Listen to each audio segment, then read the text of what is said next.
some of you criticize me, say I don't do enough BMWs. Well, how about a little BMW X3 28? A little BMW X3 28. Where we're going? BMW X3 28. Aye. I'll probably post some pictures, add in some stuff with this car. Night vision, heads-up display.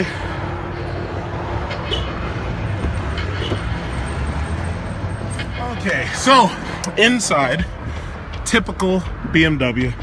Nothing special. A lot of you probably already bought this car. So, let's gas this son of a bitch up. And yeah, I'm sure you do, buddy. Let me turn you off. Okay. So you got the iDrive system and this, that, and other. Let me get some lights in here so you can see. Some people keep asking me, they're like, oh, why don't you do Lexus and this, that, and other? Well, unfortunately, I don't give a shit about Lexus, so I don't really care about Lexus. And that's just where it is. So, let me see what we got. Okay, so you got your wood, you got your typical BMW interior that really seems to have not changed very much, with the exception of this monostatic shifter that they added. The monostatic shifter, when I say that, what I mean is when you nudge this electronic shifter, it returns itself to the center. So if I pull down, well, you gotta, well, first of all, let me buckle up. So when you want to put this thing in drive, just pull it down to drive. A lot of you have already seen this, but that's the monostatic shifter. BMW had to keep changing things up because their what was it called, iDrive system wasn't good enough. Now, one thing I have to say, I like BMW's use of the monostat shifter, and I like Mercedes specifically because they make park a button. When you touch that, the car automatically goes into park. When you pull it, it goes to drive. I reviewed the Chrysler 300 with the 8-speed last week, and basically what I liked about it was the fact that, of course, the 8-speed is going to give you better gas mileage, but I also like it requires less effort to move that shifter. So all you do is you put your foot on the pedal. For those of you who are not used to start-stop, you push the start button, car stops up. Once the car is started, you can manipulate the iDrive knob. The iDrive knob allows you to cycle through things such as navigation. All you got to do is move it up and down, left and right, push it in order to push select. So you can do that. You can say store the map, blah blah blah. You can see the map where you are. You can use the iDrive knob to point to different locations. How about if you want to go back? What you do, you just push menu. Go to menu, that's menu. How about telephone? Push telephone. If you have a telephone connected, it searches for it, it finds it. If you want to go to radio, you push the radio button. Everything in this system is much easier, and it's what it should have been when BMW first introduced the iDrive back in 2002's 745 Li. And ever since then, they've been trying to improve it, and they have improved it in many ways. The problem is, other systems like Uconnect Touch have gotten so much better because of the touch screen. The ability to reach up here and touch makes it so much easier for everybody, you know? So anyway, when you want to drive, all you have to do, reach around the monostatic shifter, and you simply pull back. That moves the green light to drive. Now you're in drive mode. Some people are not comfortable with electronic shifters, but, you know, it takes a little getting used to, but after a little while you get used to it. So, drive this bad boy out. Try not to hit anybody, you know. And this car is equipped with a heads-up display. You can see it if you look right there. And this is acceleration. We are at 50. All right, we're almost about at 50. About at 50. Okay, come right on back. So acceleration is powerful and smooth. It's what you expect from a German car nowadays. And handling, you know, BMW's handling is, it's its main absolute draw is its handling. All BMWs handle. I mean, they usually have 50-50 weight balances, or they're usually low enough to the ground where they have a very good center of gravity and whatnot. Now, the electronic integration and the high cost that they charge you for a lot of the equipment has not always been beloved by many. But one thing I can say is that when it comes to technology, BMW gives you a good deal of technology if you're willing to pay for it. My only complaint about their cars is the relatively unchanged and bland interiors. I mean, this interior, hard plastic, really? You want $50,000 something for one of these cars? You got me hard plastic? The dashboard is ho-hum. I mean, if you're one of these people who's a BMW fanboy, this is exactly what you go to sleep dreaming of. But I'm not that, so I don't dream about this car, you know. Now, granted, there are faster cars. There's the X3, M or whatever, the M5, the M6. Yeah, you can get other cars like that, but I don't go to sleep dreaming about this stuff. It's nice, though. It really is nice. I will give it that. It's a very nice, smooth ride. And it's a little jittery, I'll say, because I'm going over, not too rough, but I'm going over a pavement that's not perfect. It's a little jittery. But it's not too bad. So other than that, most young women will get this car for their children so that they can ride around the BMW and they can have a nice BMW with their little kids in the back. And this kind of car sells really well to young women. You know, very few guys. Only guys who have like kids are really interested in a car like this. But it's a pretty good car. I mean, there's a lot to love in one of these cars, but there's also a lot to pay. Now, as you can see the heads-up display still. It's a pretty nice system. You know, if you're willing to pay the money to get these kind of options in a car, you'll love this car. You'll absolutely love this car. You know, I mean, there's a lot of people who I see who are in the BMW lease cycle. And when I say lease cycle, what I mean is that they finish leasing one BMW, and the next thing you know, they're in a brand new BMW. I understand why they like the BMWs, but personally, there's very few of them that I would really want. Like, for instance, the M4 or the BMW 4 Series. I actually really like that car, and that's the kind of car that I'd really want. But some of them, I couldn't see, I really couldn't see, let me let this lady go. I really couldn't see certain cars like BMW keeping me up at night, There's just certain ones, and when you push it into reverse, I'm going to just park it. But there's certain BMWs that I couldn't see. Now this one, if you look in reverse, not only do you have a trajectory system that shows you pretty much the angle at which you're approaching something, you have that radar. Look at that. Shh.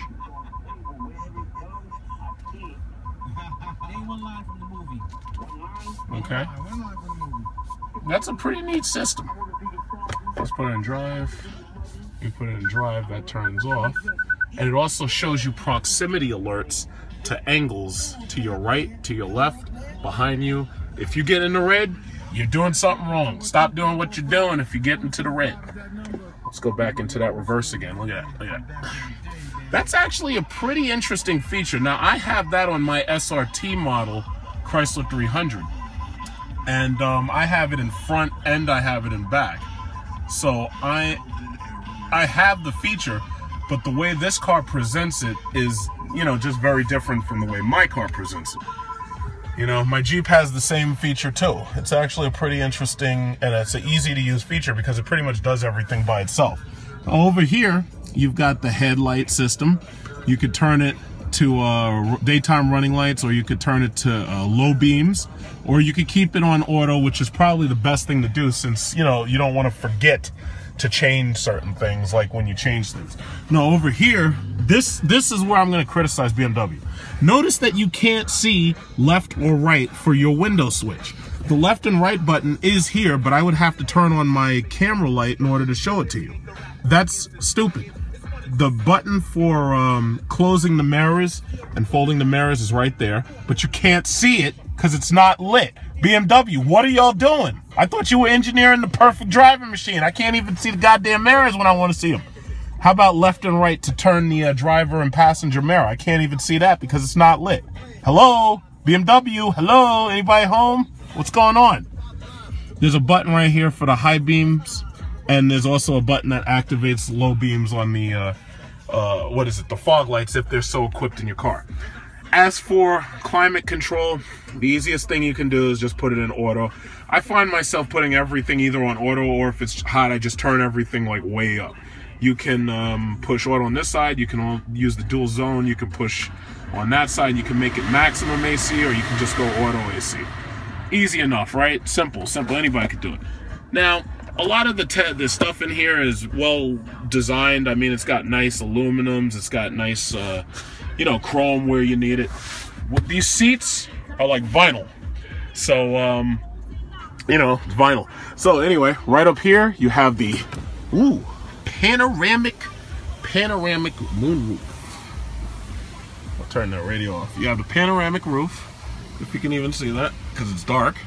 But we have a panoramic roof up here. And out back, you can see the view to the next car. And the rear view is pretty good. You can take those headrests and you can make them so that they don't block your view. Now, one reason why I like doing night reviews and I like doing reviews on snow and ice is because I want people to see the stuff that the dealers don't tell you. Like, for instance, if I hadn't told you about this switch, would you have known about it? Probably not. Because, BMW sure as fuck ain't going to tell you about it. And most of these professional reviewers, it's something they probably overlook. But, good acceleration, smooth ride, relatively easy to use. My only problem, once again, is that the entire car feels plasticky. This is like, I'm looking, the leather wrap steering wheel or whatever. The whole car, I mean, it feels a bit plasticky. To tell you the truth, the best way to describe it is, it feels like a lease car. It feels like something that as soon as I'm finished with it, all you got to do is go through it with a spray bottle and clean my fluids off of it. And once you clean my fluids off of it, you just sell it to the next guy. And it's really nice. But my only problem is it just feels impersonal. It doesn't feel like for instance, like everybody thinks I'm crazy. I said I would take a Hellcat Charger over a S-Class coupe. You can say whatever you want, but the thing about it is, in my opinion, the power beats luxury every single time. Now, you say, oh, well, Chrysler makes shit interiors, or Mercedes interior is not as nice as BMW. Well, I disagree with you there. I believe Mercedes interiors are way nicer than BMW, even though the cars may not drive as well as a BMW.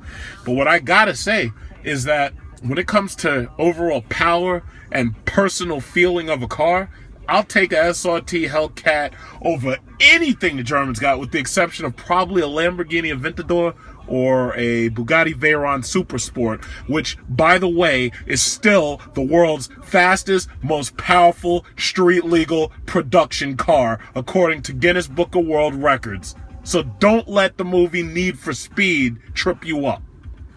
Now that I've finished talking about that, this is your sport button, this is your eco button. This button puts the car in a mode where it seeks higher transmission gears, so this way it uses less fuel. This button tightens up all the suspension and everything and makes it a more aggressive driver. Hill assist and and also your cruise control and everything. Those buttons are up here for you to get. This is all radio features and whatnot. Everything is pretty much logically laid out. But door sill buttons, unlock, lock. Simple, easy, obvious. There's really not a lot of button overkill in these cars, which is really good because, some people would probably not like it, especially if you're dealing with older people. Not a lot of button overkill, which is a really good thing. But, everything is pretty much logically laid out for the typical BMW driver. So you gotta love that. So now I'm just gonna turn it off.